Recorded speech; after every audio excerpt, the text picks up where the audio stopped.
Be seated. That's a tricky Irish hymn there, St. Patrick's breastplate, and we should have warned you about the change in the middle, because it goes into a whole other tune and another melody and another key, and then it comes back again.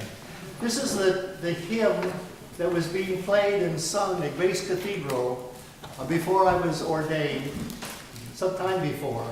But while this was being played, I got the message that I should bind myself as well to the Trinity. And that's when I decided to go study for the ministry. And it took me a year before I could even go to seminary because I had such a technical degree. I didn't ever have any humanities. And so I had to take all of those things that everybody usually takes at the first year of their college. And then I went to seminary a couple of years in Berkeley, and then my last year at Oxford in England. And then was ordained. And I was ordained a deacon in March of 1969, and then is that right? No, in 68, the end of 68 when I came back from England. And then I was ordained a priest on March 8th of 1969. I got a letter from my bishop congratulating me on the anniversary of my ordination, which made me look it up to see when it actually was. And I missed it by a week by telling me that. But it's only the, 46th anniversary of my ordination. And so when it comes to the 50th, then we can celebrate perhaps, if I live that long. I'll be 80 on Tuesday. As you all can see in the bulletin, we're having a special party in the other room there for that, and we have a wonderful carrot cake. I hope that you can eat that, and then if I live long enough, I have my birthday on Tuesday at Harrison Hot Springs. Never count the days ahead. You never can tell what's going to happen. Our Old Testament lesson is probably an example of that.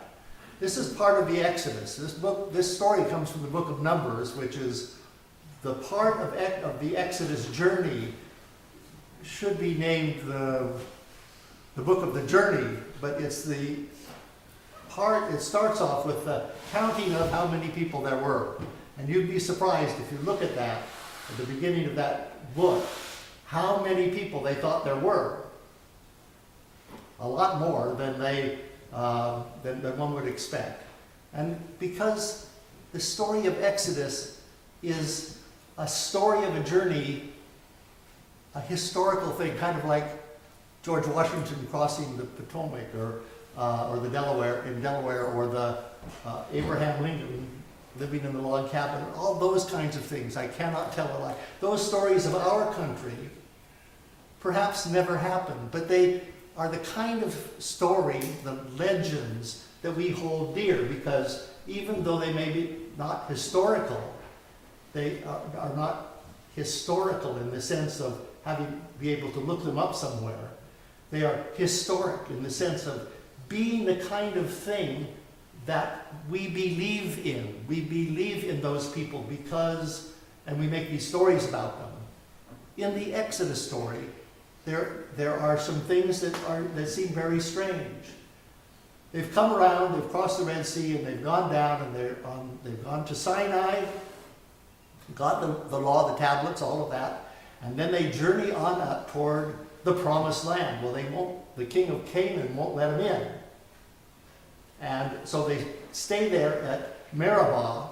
They stay there in this oasis, not in the desert, but it's an oasis. It's a very pretty place, full of trees and other things. And they stayed there most of the 40 years, it seems like.